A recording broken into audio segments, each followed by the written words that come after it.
Thank you everyone for coming out. Just want to thank everyone for showing up because there is power in people, regardless of what they say. Before I get started, I want us all to take a moment of silence for the victims of homicide, for everybody that was wrongfully convicted, the families of those that are wrongfully convicted, the communities that are impacted by violence. As you know, we've just lost some babies this weekend. Shootings in Dorchester. I'm a mother, and I don't want to have to worry about my daughter getting shot stepping outside her doorstep. So before I get started, I want us all to just take a moment of silence for everyone that has been impacted by violence in the community.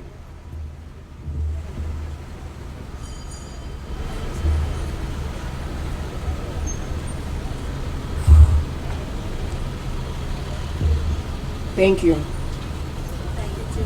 So my name is Jacqueline Fonseca. I'm with the Harriet Tubman Project. I'm the creative director behind the Free Fuquan campaign, and I'm one of the newest members of the New England Innocence Project here in Boston. And as I said, I'm from Dorchester, I'm a mother. I've been impacted by violence directly, and I've also lost people to incarceration, both wrongfully and those that are taking accountability for their crimes. So I stand here representing everybody, because when someone loses a life, we don't think about the family members that are left behind and the trauma that is passed down.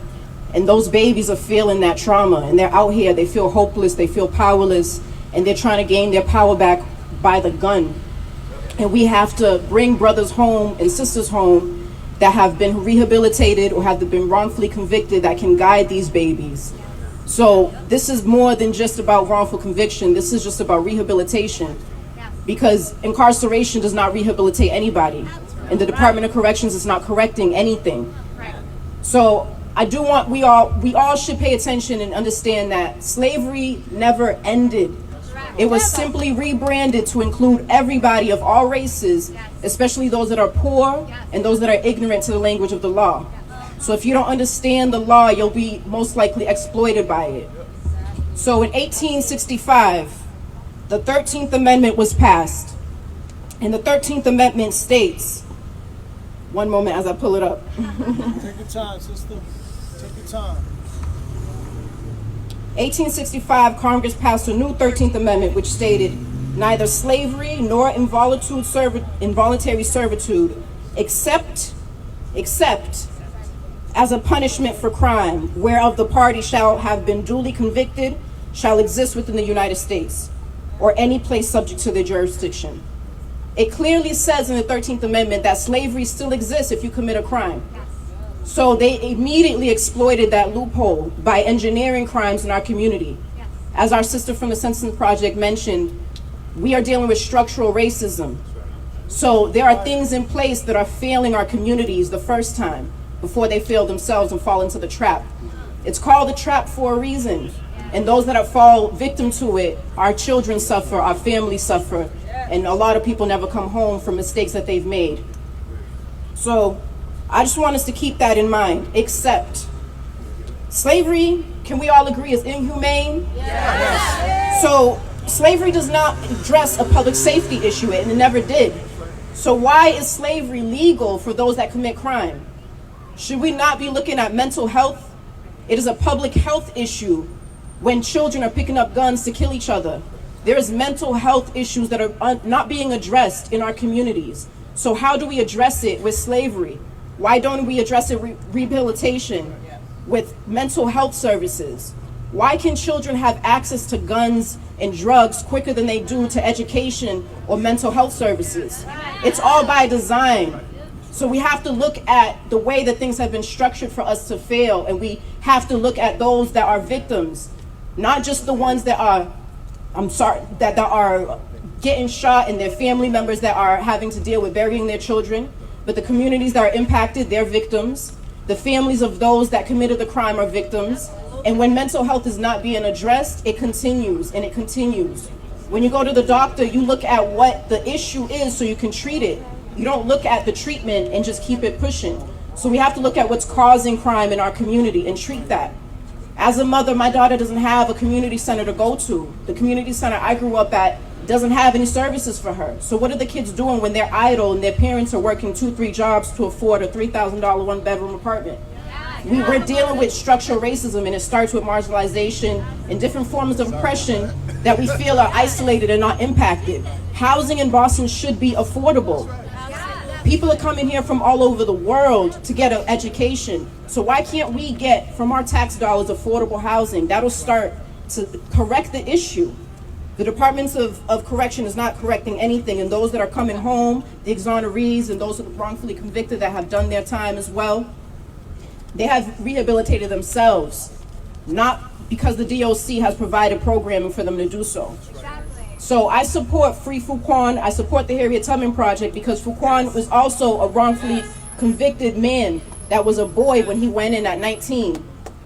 And who's advocating for him? He's advocating for himself. And not only is he advocating for himself, he's advocating for our friends and family that are in there with him. So Fuquan created the Harriet Tubman Project. Similar to Harriet, he's not waiting for anybody to come save him. He's going to save himself and bring others with him. So if Fuquan has the audacity to do that in their custody without fear of retaliation, what is our excuse? So I want to share a recording from Fuquan, since he unfortunately could not be here today. And then I just want to close out with some remarks. That you were me, a young black king kidnapped from the very streets manufactured to breed those who will one day fill jail beds and occupy prison yards. Also imagine when the defendant of this offense was the state, whose atrocities have not only been well documented, but have provoked the fear in those most noted to descend from a warrior's blood.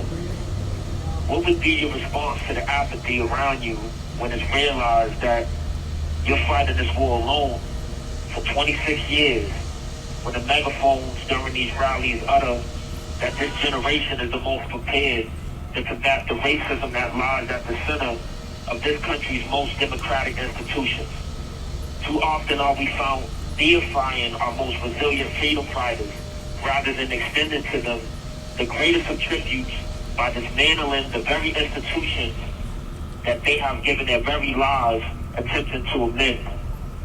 How is this very moment different from the others, which had promised but lacked the fortitude required to represent anything transformative?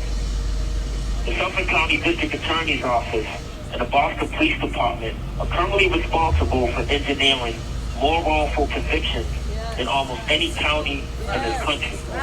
This is why we are demanding for either the Attorney General or the DOJ to investigate its pattern and practices which have shown to foster discriminatory outcomes for its black and brown residents.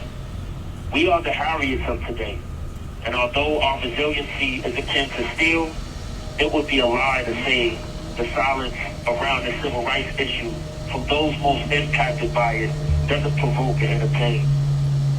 Yet we will prevail, but not by forgetting the realization that nothing will change until we do. Peace. That's right. Free Fuquan. So I'm just going to close out by saying we are the Harriets of today, just as Fuquan manifested. Harriet was 5'2", my height. She was born into slavery, illiterate, couldn't read or write, and she also lived with a physical disability. So if she is one of our greatest revolutionaries, what's our excuse? We have our legislators behind us. We have our education. We have our health. And most importantly, we have our freedom. So what are we going to do about it? We want to be on the right side of history because our children are going to be looking at this and say, so what did you do about it? So we have an obligation to generations after us to do something about it. And if not, these organizations, these corporations are going to continue to profit because they're not interested in rehabilitation.